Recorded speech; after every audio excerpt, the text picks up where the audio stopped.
Muy buenas noches, pues llegamos a diciembre, no sé ni cómo, pero llegamos por lo pronto y entramos en una etapa, en esa etapa rara en la cual ya estamos cerca de la vacuna, pero todavía no llegamos. En fin, vamos a ver qué pasa, pero con vacuna o sin vacuna, la política sigue y hoy el presidente Andrés Manuel López Obrador anunció algunos cambios.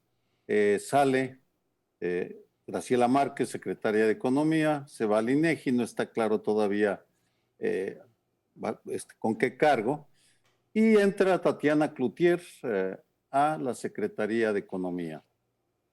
Una comparación inevitable. En el pasado era frecuente que los presidentes hicieran una serie de cambios en una sola jornada y se especulaba antes, mucho antes incluso, de quiénes entraban, quiénes salían. Ahora lo que estamos viendo es una transición a cámara lenta, porque en mi opinión está estrechamente ligada a la salida de Alfonso Romo de la Secretaría de la Presidencia, de la oficina de la Presidencia, para darle paso a Tatiana Cloutier, que entra de emergente para mantener el diálogo con el poderoso Grupo Monterrey, porque si bien Tatiana es originaria de Sinaloa, se emigró a vivir a Monterrey desde hace muchos años y allá tiene su residencia. Y en ese sentido, la pregunta que viene inevitable es qué éxito tendrá, porque Tatiana Cloutier, la diputada, actual diputada, fue una de las promotoras de la campaña del actual presidente más efectivas durante la campaña, vamos.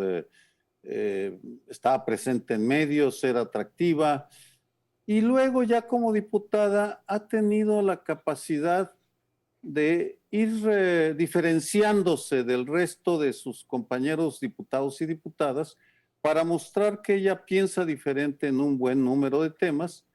Y aquí la pregunta es si va a tener la misma capacidad para pues mantener una cierta fluidez en la turbulenta relación entre la cuarta transformación y los grandes empresarios, en particular los empresarios del Grupo Monterrey. Pero por ahora creo que el cambio tiene lógica, tiene sentido.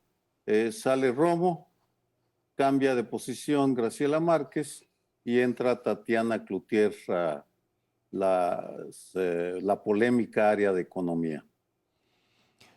Bueno, yo creo que son varios puntos rápidamente porque no hay mucho tiempo. En primer lugar, que son mujeres todas las personas que presentó Andrés Manuel ahora en el cambio de posiciones. Claro que lo importante fue lo de Tatiana Cloutier y Graciela Márquez. Es interesante que Graciela es una economista en toda la extensión de la palabra hasta llegar al doctorado. Y en su trabajo, bueno, pues es muy capaz. Pero Tatiana tiene cercanías con el Grupo de Monterrey, como dice Sergio, y a lo mejor se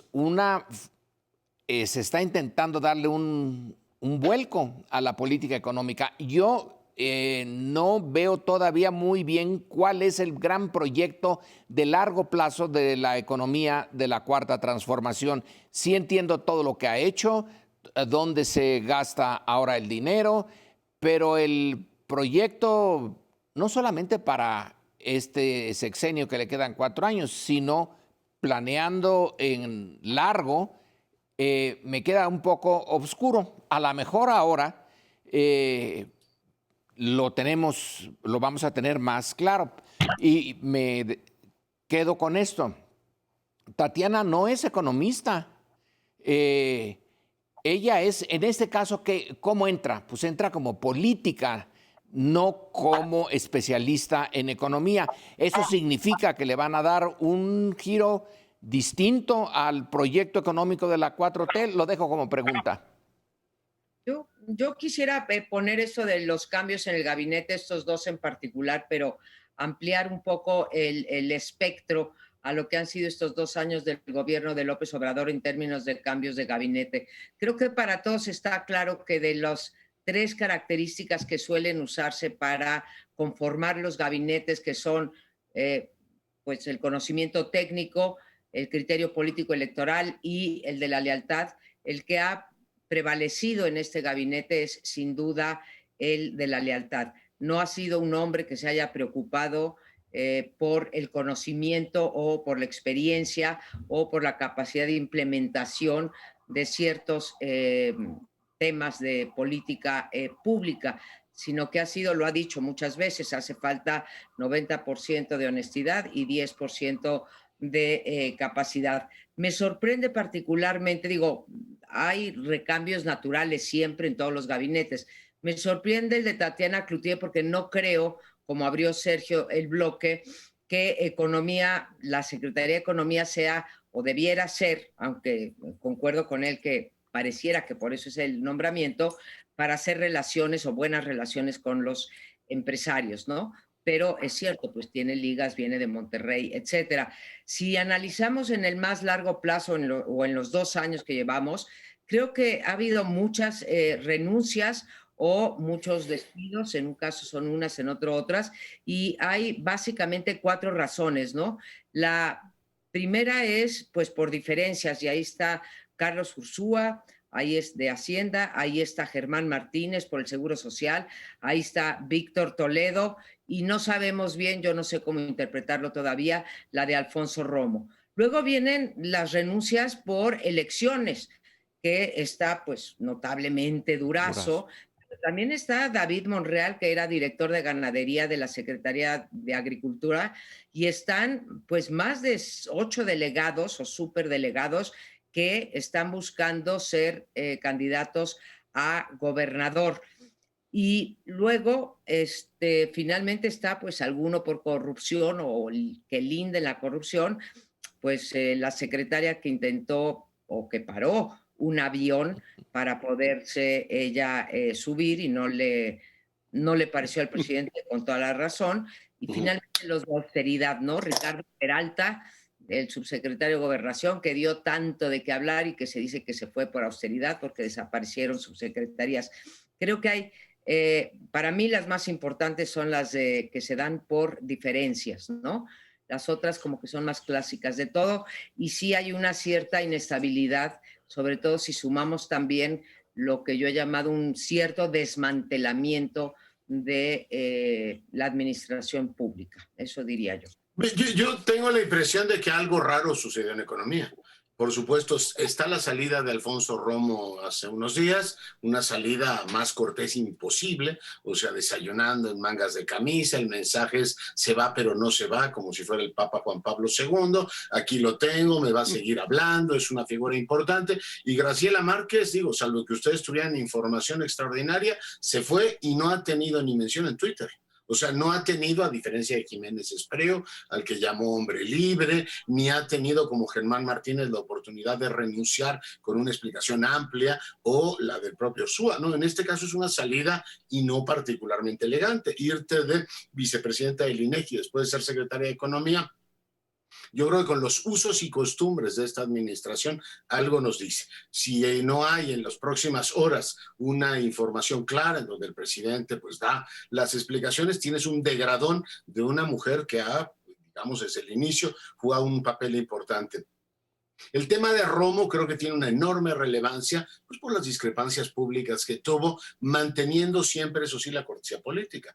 Romo reiteró, sin crecimiento no hay efectivamente cuarta transformación, y aquello de estamos gobernando como si estuviéramos creciendo al 9% y no decreciendo al 9%, pues sonó en todas las partes donde debía sonar. Yo creo que el presidente sí encontró el día de hoy un vacío, y un vacío que intenta suplir con Tatiana Cloutier. Hoy el informe del INEGI INEGI es, más allá de valoraciones políticas de cada cual, una caída de 18% de la inversión. O sea, sí traes un problema muy serio en inversión, y si no hay inversión, pues podrás hacer lo que tú quieras, pero si no tienes recursos públicos sólidos, pues no puede haber crecimiento, y ese es un problema para cualquier gobierno, sea el de López Obrador o el de Pericles. O sea, es un problema muy serio el que hoy enfrenta, y yo creo que Tatiana, pero pues estoy literalmente especulando, le resuelve ahora el problema al presidente de salir de Nuevo León. Había cierta inconformidad en algunos grupos de Morena, porque Clara Luz, una mujer que viene del PRI, sea finalmente la candidata de Morena, le despeja el camino y queda efectivamente como secretaria de Economía. Pero me quedo con el enigma de por qué el presidente mostró esta, digamos, dureza con Graciela Márquez al literalmente bajarla sin aviso del gabinete. Leonardo, estamos como antes especulando sobre los motivos porque realmente tenemos más información indudablemente, pero todavía seguimos teniendo que especular. Hay algo sorpresivo y predecible en el nombramiento de Tatiana Cloutier, porque sabíamos que la estaban reservando para un puesto en el gabinete, pero no anticipábamos que fuera a la Secretaría de Economía. Su entrada tal vez tenga que ver con todos estos factores que mencionas. En todo caso, y desde otra perspectiva, para seguir con este ejercicio de especulación ilustrada, pues sí tomamos como válida la diferenciación entre moderados y radicales en las filas del gabinete y de Morena. La llegada de Tatiana al gabinete, pues es un reforzamiento de las posiciones más moderadas o menos radicales, tanto en el discurso como en la forma, porque uno de los rasgos que me ha llamado más la atención de Tatiana en todos estos, ya llevo años conociéndola, es esa capacidad de firmeza con mesura en el lenguaje.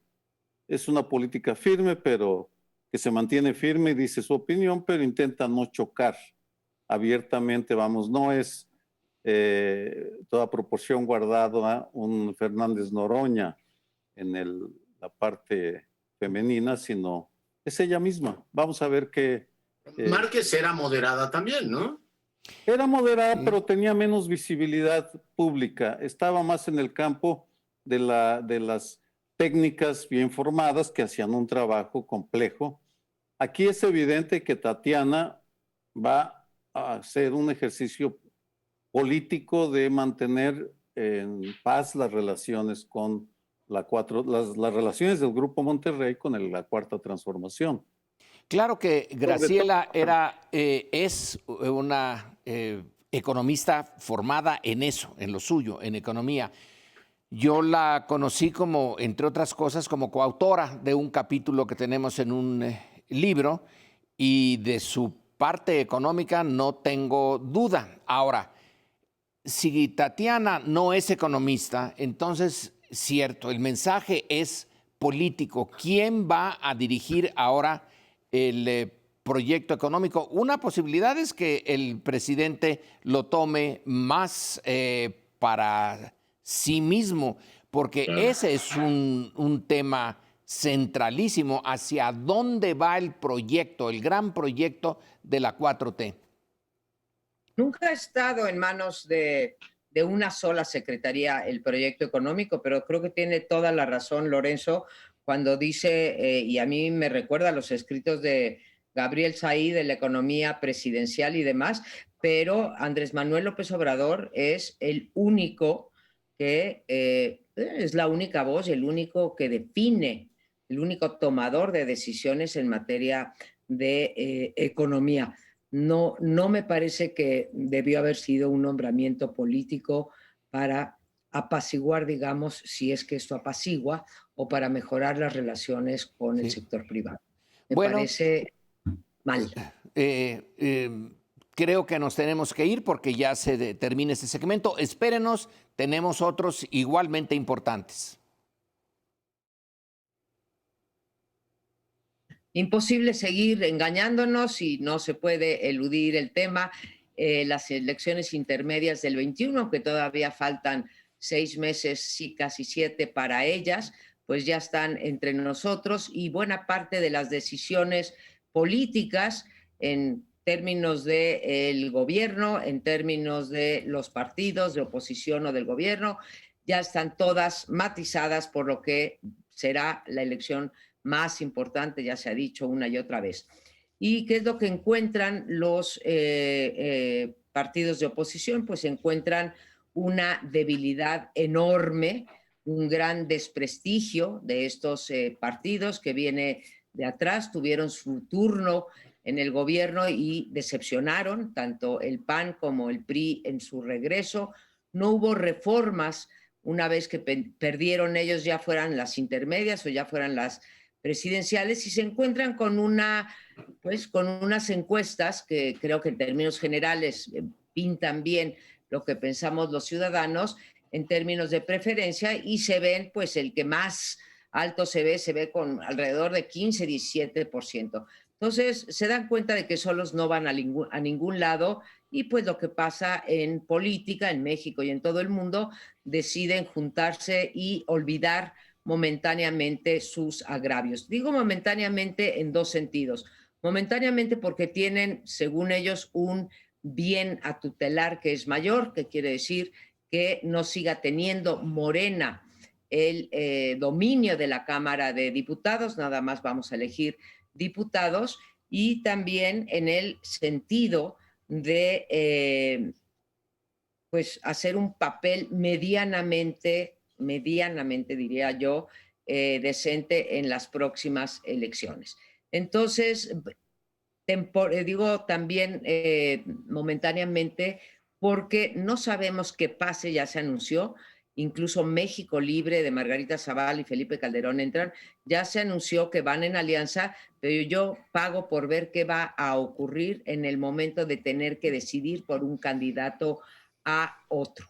Entonces, así veo el panorama. Es una cuestión pragmática, es una cuestión de obtener lo que piensan es un bien mayor, que es quitarle la mayoría a la Cámara de Diputados al presidente, al partido del presidente. Es muy pobre como discurso político, ¿no? Un país que tiene todos los problemas. Decir, oiga, nuestro único problema es quitarle la mayoría a este señor. Denota, a mi juicio, desesperación, denota una ausencia total de liderazgos propios, o sea, de una capacidad de regenerarse, que claramente no la han hecho. En todo este tiempo tienes un liderazgo en las cámaras de esos partidos que vive sometido por el gobierno, porque pues les enseñan órdenes de aprehensión y entonces no, vamos a colaborar en esto o en aquello. Tienes una estructura territorial, los gobernadores priistas han sido entusiastas aplaudidores de cualquier iniciativa del presidente. Vamos, va a Oaxaca, va a Hidalgo y es tratado efectivamente con más cariño que en los estados que él gobierna. Por tanto, no parece que tengas un PRI que haya definido hacia dónde va. Tienes un PAN absolutamente desorientado,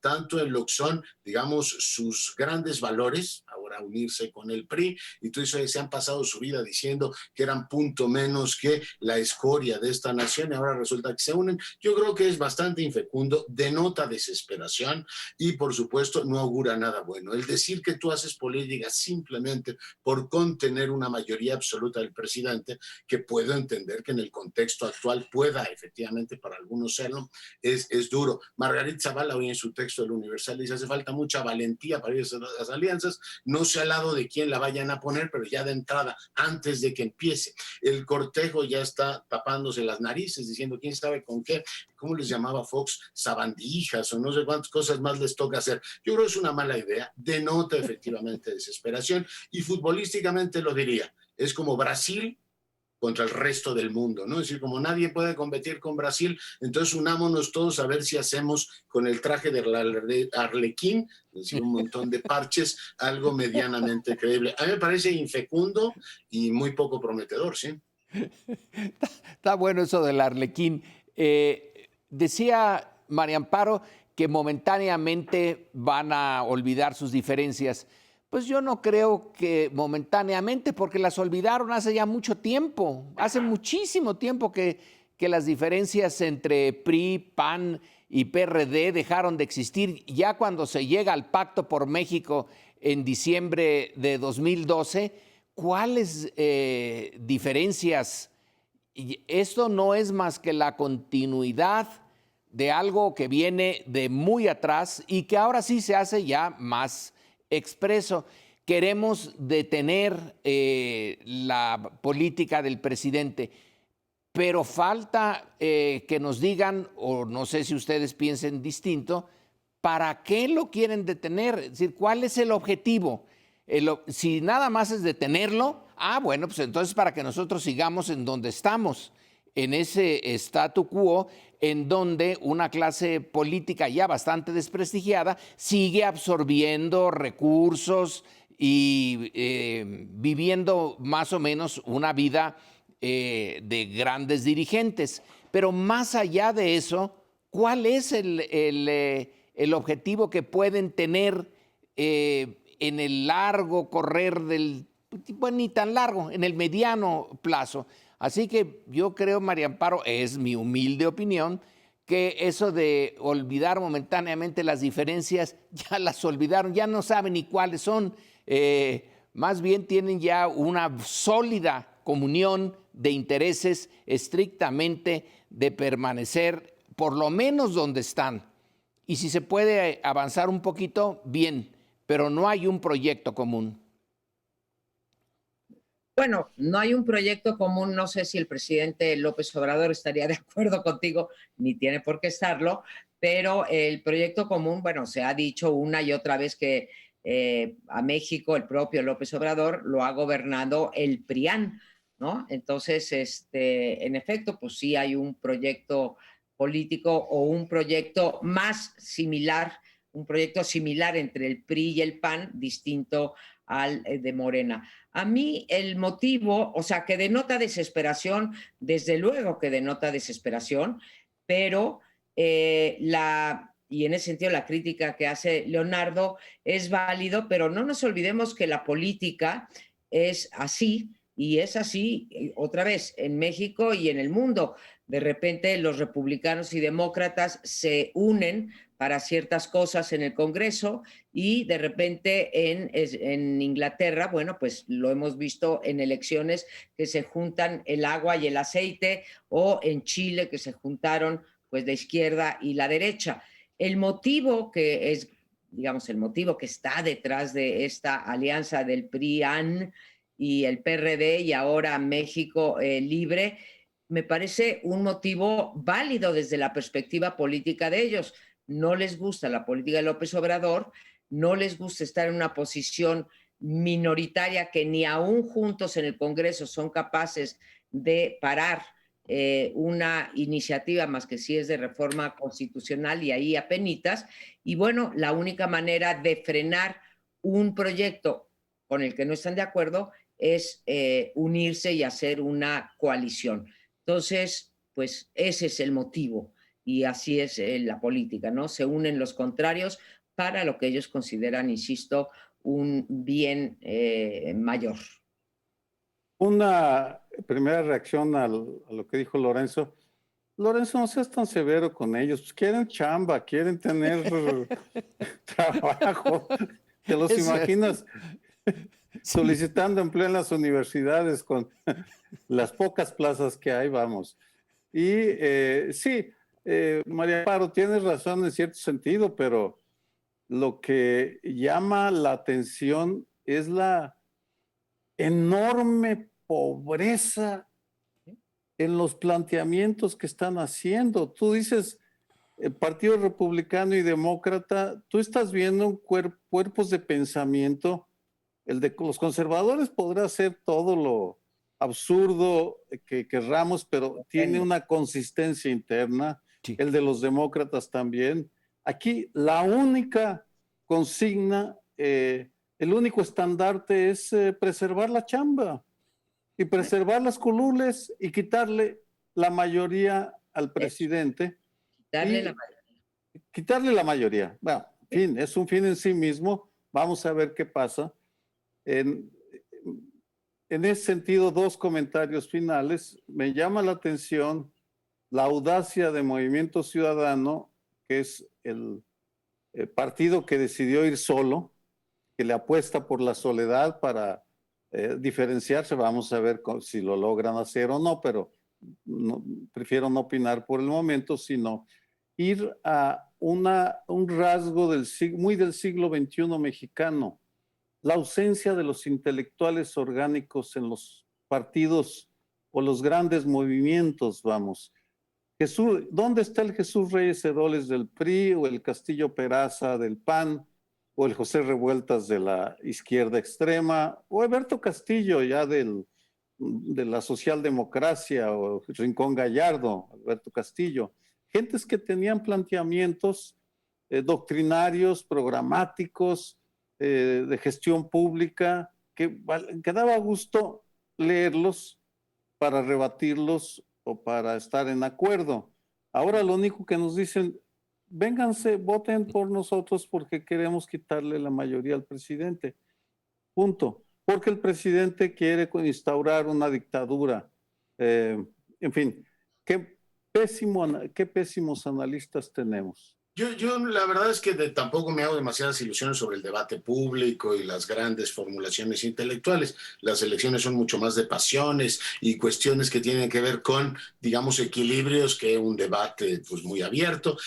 Eso no me hago demasiadas ilusiones. Yo he sido siempre un partidario de presidentes minoritarios. Creo que este país le ha ido mejor con presidentes minoritarios. Ahí donde ha habido presidentes mayoritarios, la tendencia a los excesos, desde Salinas de Gortari hasta el último Peña Nieto, hasta esta efectivamente legislatura, los presidentes mayoritarios no le han dado buenos resultados a mi juicio a este país. Lo que no creo es que se puedan unir dos fuerzas políticas con el mínimo de credibilidad cuando tienes a Javier Corral persiguiendo a César Duarte y decir, el señor era un delincuente pero ahora nos vamos a unir en las elecciones porque le queremos crear al presidente, o tienes las revelaciones que hoy se hicieron sobre Fidel Herrera y votaron efectivamente por mandarlo. Yo creo que uno puede, en todos los ejemplos que puso María Amparo, que citó el caso de Chile, que citó el caso de la política, bueno, no citaste Uruguay, pero ahora recuerdo Tabaré Vázquez, que ha muerto. Es decir, tú puedes decir, a ver, hay ciertos planteamientos que se pueden hacer a partir de lo político, pero tú no puedes pactar con una fuerza política a la que públicamente has efectivamente ubicado como parte de un movimiento como el Revolucionario Institucional y un PRD que está francamente agónico con órdenes de aprehensión en casi todos sus segmentos. Por tanto, sí veo que en esta ocasión, digamos, el planteamiento es bastante débil.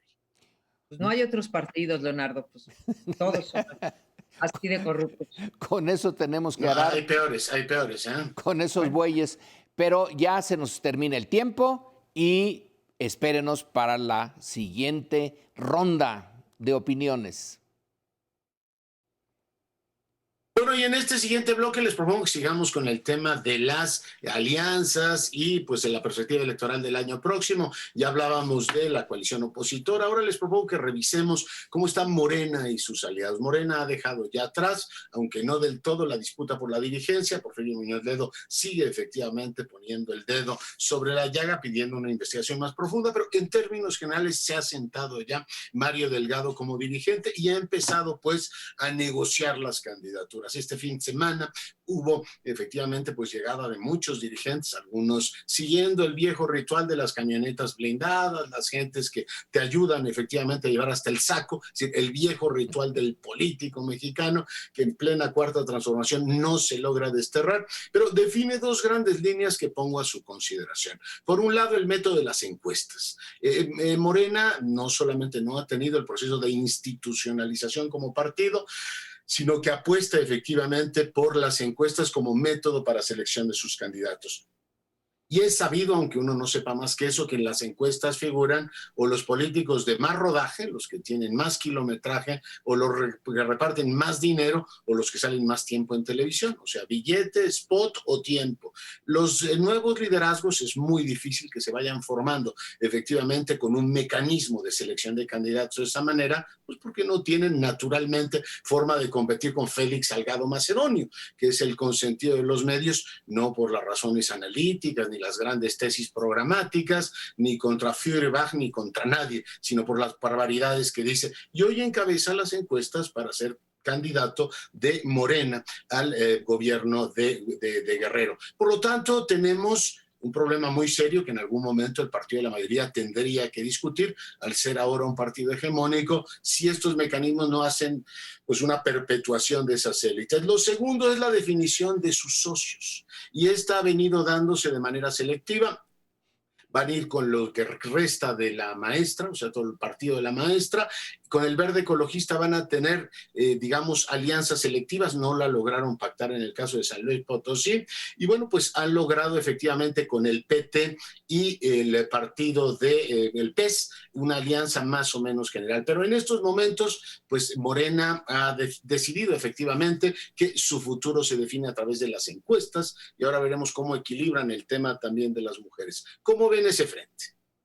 Yo dejo fuera lo del método de selección por ahora, no porque no sea importante, Leonardo, me parece un tema muy importante, sobre todo porque pues a Morena, como tradicionalmente a la izquierda, les ha costado mucho trabajo siempre esto de las candidaturas y los dirigentes de sus partidos, etcétera. Pero regreso al terreno y creo que les podemos aplicar la mismita crítica que acabamos de hacer del PRIAN, se lo podemos hacer a López Obrador o a su partido. ¿Qué hizo López Obrador para ganar las elecciones? O sea, en Cámara de Diputados ganó el 37%, no ganó la mayoría. Se alió con otros partidos y con partidos tan impresentables como era el Partido Encuentro Social, que no solamente tenía o tiene raíces confesionales, perdió además el registro y lo volvió a obtener a pesar de la cuestión confesional, en donde tienes un gobernador emanado de las filas de Encuentro Social que tiene cargos de corrupción pues tan espantosos y tan impresentables como los priistas y los panistas, y se alía con Redes Ciudadanas, un partido que también viene o ligado, pues el Bester Gordillo, que estuvo por corrupción en la cárcel, o el PT, que lo salvaron, bueno, de haber perdido el registro por ahí arreglos allá arriba en Palacio, y que, bueno, hoy se volvió un partido un poco más fuerte, pero también con impresentables, ¿sí? También con órdenes de aprehensión, también con cargos fuertes de corrupción. Entonces, eso hizo López Obrador con Morena en 2018, y eso va a ser López Obrador con Morena en el 2029. No solo eso, sino tener también impresentables en su gabinete que vienen de otros partidos y de otras épocas neoliberales, etcétera. Entonces, creo que están de los dos lados, están pues dos alianzas impresentables. Bueno, dijiste 29, María Amparo, dijiste no. 1929. Perdone usted, pero yo sé que usted va a hacer una referencia histórica buena. se fue usted muy lejos, pero el partido que no mencionaste y que hay que presentarlo como impresentable, pues es el Verde. El Verde es históricamente una aberración, porque nunca fue realmente una organización política destinada a la defensa de los temas ecológicos, que en México son muchos y que necesita urgentemente de esa defensa. Entonces, sí, es una aberración. Ahora, la diferencia con el otro es que Andrés Manuel sí tiene un proyecto. El otro no tiene más que quedarse donde están. Ya eso sería ganancia. Si me quedo donde estoy, me agarro de lo que tengo y ya. En la segunda, sí lleva la batuta y la marcha Andrés Manuel. Podrás estar en desacuerdo con él, eso sí es otra cosa, pero de que sabe a dónde va, sí, y que marcha hacia algo distinto en el futuro. Y los otros van ahí nada más de música y acompañamiento, también para que no pierdan del todo los ingresos que puede dar el erario. Pero tiene una corte ahí de los milagros en partidos chiquitos que no son presentables. El aspecto que tendremos que ir revisando, y hoy me parece que empezamos a discutir el tema de las campañas, es la manera como Morena ha utilizado las mayorías en el Congreso de la Unión y la manera como ha gobernado desde el Ejecutivo. Y en ese sentido sostengo que hemos visto un retroceso muy claro en la relación entre Morena y la ciudadanía organizada, la ciudadanía dispuesta a participar en los asuntos públicos. Y voy a dar solo 2 ejemplos, es un tema muy complejo. El de los parlamentos abiertos. La mayoría de Morena ha estado dispuesta a crear lo que se llama Parlamento Abierto para que vayan los actores principales a opinar. Y eso hicieron, por ejemplo, quienes se oponían a la terminación, a la cancelación de los 109 fideicomisos, e hicieron un fideicomiso abierto muy lucidor, en el que estuvieron ahí todo mundo, y estuvo Mario Delgado, y no les hicieron caso. Es decir, les dieron la espalda sin tomar en cuenta la validez de los argumentos. Segundo, el Ejecutivo. Me refiero a la ley de que acaba de presentar Alejandro Gers Manero para la Fiscalía General de la República. Aquí hace falta un antecedente. En 2016 se crea una coalición de abogados de organismos civiles para crear la Fiscalía que sirve, y trabajaron durante 2 años para armar un proyecto de fiscalía que le presentaron a Morena antes de las elecciones y después, y despertó un enorme entusiasmo, y después de las elecciones se reunieron durante un mes con Santiago Nieto, Zoé Robledo, Germán Martínez, entre otros, para afinar la ley que ahora tenemos. Esa ley incorporaba un consejo ciudadano para facilitar el diálogo. Entre las aberraciones que trae la nueva propuesta de Gers Manero, que son francamente lamentables, está la desaparición del Consejo Ciudadano, que era un reconocimiento a la necesidad que la sociedad participe en ella. Aquí hago una aclaración. A mí me invitó el fiscal Gers Manero, me habló para pedirme que que aspirara a un cargo en el Consejo Ciudadano. Lo pensé mucho, pero terminé aceptando, porque dije, es una manera de contribuir en mis áreas de especialidad con un aspecto de gobierno de la 4T con el que estoy de acuerdo.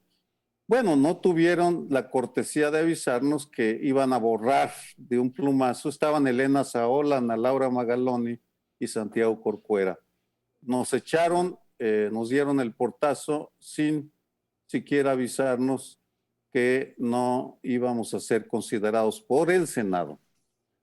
En los parlamentos abiertos hasta ahora no han funcionado. Está el tema del outsourcing, discutieron al Congreso y finalmente dijeron, señor, vaya a Palacio. A lo mejor es lo que debes hacer tú, mi querido Sergio, ir a Palacio Nacional y tratar ahí el asunto, porque no parece que en el Congreso estén en estos momentos fluyendo las grandes decisiones. Pero regreso al tema que nos convocaba en este bloque. O sea, tú tienes efectivamente una mayoría que se ha conformado, como decía María Amparo, tiene sobre representación, tiene, digamos, todos estos elementos éticos que también ya han mencionado.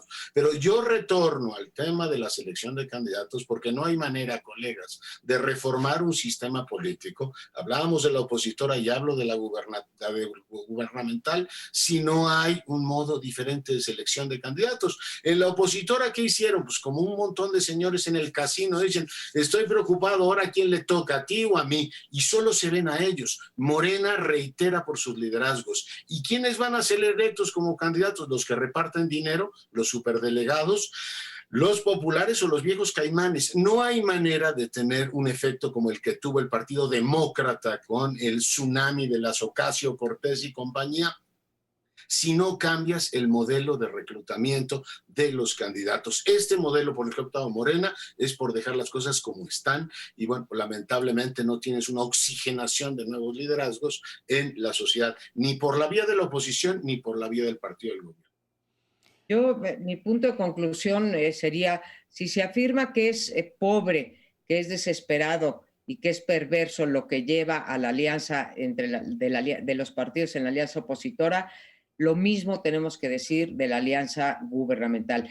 Su propósito es mantener la mayoría en el Congreso. Entonces, pues así están las cosas en la política mexicana. Bueno, nos vamos a un corte y volvemos para la última parte de este programa. Espérenos. Bueno, pues este es el último bloque y ahora nos dirigimos en parte al exterior y seguimos en México. El día de ayer en el Washington Post salió un artículo bastante largo, inusualmente largo para ese periódico, en donde el tema principal era México y era por razones no particularmente positivas. Estaba como centro el asesinato que tuvo lugar en Veracruz hace varios años de una periodista, Regina Martínez, que estaba metida en las investigaciones de la corrupción, del narcotráfico, del crimen organizado en Veracruz y que fue asesinada en su casa. La verdad es que ese crimen, aunque hubo un culpable, todo indica que el culpable fue fabricado.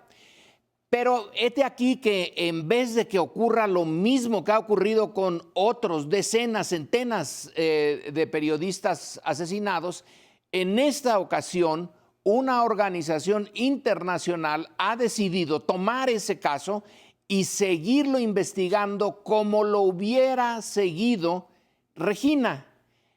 O sea, Regina sí ha sido asesinada, pero en este sentido no está muerta, sigue su investigación, lo cual como mexicanos debemos de agradecerlo muchísimo, porque van a ser periodistas del exterior, que están menos expuestos desde luego, que tienen menos presiones sobre ellos y que tienen una difusión, sus hallazgos, muchísimo mayor.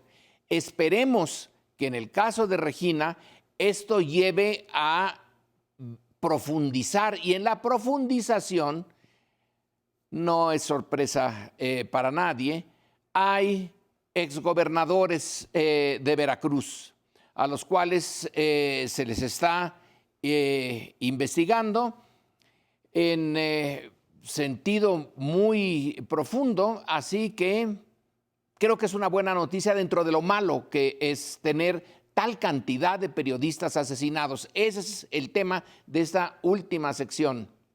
Yo estoy totalmente de acuerdo contigo y ojalá efectivamente el farol de la calle ilumine la casa. Y tenemos un problema muy serio en esa materia porque el CACEDE, por ejemplo, el que preside Sergio Aguayo, ha dado información concluyente sobre eso. Hay informes regionales y hay un informe completo sobre este problema. Incluso el Atlas de Riesgo tiene un capítulo particular sobre este tema que lamentablemente no ha cesado, ¿no? Más de un centenar en los últimos tiempos de periodistas y el patrón efectivamente de, digamos, presión directa sobre su trabajo, más impunidad sigue vigente en todo el país. Y antes, pues suponíamos que estaba ligado a una determinada forma de concebir la política, pero en lo que va de esta administración, llevamos 16, si no recuerdo mal, 16 periodistas asesinados y el patrón sigue siendo, asesinan a un periodista y no hay consecuencias. Dirán algunos, tampoco hay en la mayor parte de los homicidios de México, andamos en un 90% de impunidad. En el caso de los periodistas, igual que ocurre con los defensores de derechos humanos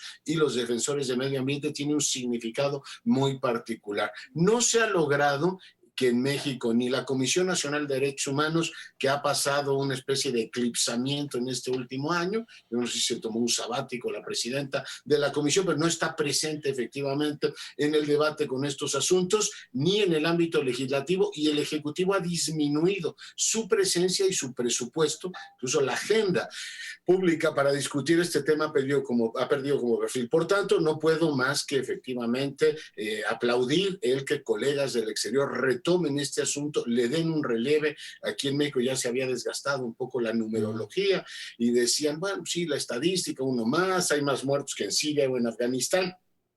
Esto le da un, digamos, relanzamiento a un tema que es particularmente grave. Sí, hay una dimensión aquí que somos señales de que estamos entrando en una nueva etapa en esta compleja interacción entre víctimas, Estado y comunidad internacional.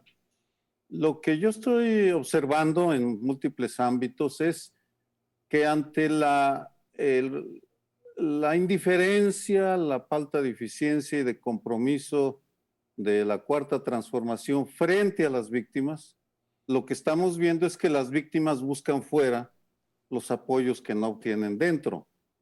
El caso que mencionas, Lorenzo, es clarísimo. Como en México no hubo respuesta, y ahí citan, por ejemplo, a Laura Borbolla, que era la titular de la Fiscalía Especializada de Delitos de la contra la Libertad de Expresión de la entonces Procuraduría General de la República.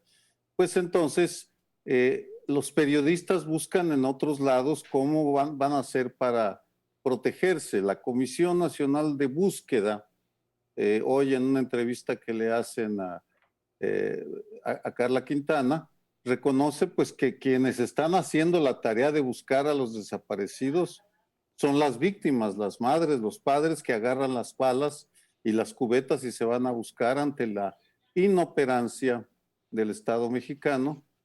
E incluso otra señal de esta misma realidad que se está imponiendo es la de los zapatistas preparándose para salir a Europa a buscar cómo romper lo que ellos consideran el bloqueo que se está dando a sus peticiones y cómo diversificar sus fuentes de apoyo. Así que sí, es muy bueno lo que está pasando con seguir las investigaciones sobre lo que pasó con Regina Martínez y señalar al exgobernador Fidel Herrera y el papel jugado por el exgobernador de Coahuila, Humberto Moreira Valdés, en España, y el Mono Valdés, que era un empresario, y otro empresario, Bernardo Domínguez. Es decir, sí está habiendo revelaciones, pero en el trasfondo está también una inoperancia e ineficiencia muy evidente de el gobierno de la Cuarta Transformación. Ahora, ¿en qué va a terminar esto? Yo quisiera que fuera un aliciente para que los organismos públicos encargados de defender periodistas se pongan le entren con más energía y más entusiasmo a la protección de periodistas y de defensores de derechos humanos. Sí es de celebrar que la parte internacional esté presionando, como en otros casos y en otros momentos de la historia de México, ha presionado en distintas materias y pues han jugado un papel relevante para el cambio en ciertas leyes, en ciertos comportamientos, en ciertas actitudes de los gobiernos mexicanos de antes. Es triste que bueno, pero es triste que venga de fuera, porque creo que si en algún campo debe de haber una política de Estado que trascienda lo sexenal, pero sobre todo un gobierno de izquierda o que se dice de izquierda debería de tener un gran aliciente en este reportaje para comenzar o sentar las bases de una política de Estado que acabe con esta política de los gobernadores y también, supongo yo que en el caso de los gobiernos federales anteriores debe haber habido alguna responsabilidad de silenciar periodistas. Y cuando decimos silenciar periodistas, no crean que me gusta mucho porque como que no le damos el peso, ¿no? O sea, silenciar a través, una cosa es silenciar a través de la amenaza, silenciar a través de la crítica. Aquí estás silenciando a partir de quitarle la vida a una persona, ¿no? Entonces, sabemos sabemos el papel que jugaron los exgobernadores, hace rato hablaban y ahora lo hace Sergio, de Fidel Herrera, después de Javier Duarte. Yo ahora sí que haciendo memoria, me acuerdo en una entrevista del País donde pues Duarte no quiso dar la entrevista y tomó el teléfono su secretaria particular y dice, bueno, acuérdese que la señora esta Regina tenía una vida disipada, ¿no? O sea, a ese nivel de cinismo se ha llegado en este país. O sea, periodistas asesinados en los últimos 20 años, si no me falla las cifras, son pues 120 periodistas asesinados y no hay una seriedad en la investigación de esto y un compromiso de defensa de estas personas. Sí. Yo no digo de los comentócratas, a nosotros nos pueden dar golpecitos al ego o a la reputación, etcétera. No, estoy hablando de personas que pierden la vida, que arriesgan todos los días la vida y que muchas veces, aquí porque el caso llegó a las primeras planas de los mal llamados periódicos de circulación nacional, pero ¿cuántos no se quedan adentro de los propios estados en donde la prensa está absolutamente copada o penetrada o como quieran por los propios gobernadores? Ojalá y de verdad que esto sirva para acabar con esta situación realmente vergonzosa. Bueno, nos tenemos que ir, pero hoy en la mañana en el programa de Carmen, uno de los periodistas españoles que está metido en esto lo puso en términos morales. Él se siente responsable de ese asesinato y lo va a seguir hasta el final. Nos vemos, hemos terminado por ahora la sesión. La semana entrante les prometemos otra. No se nos vayan. Cuidado con la pandemia.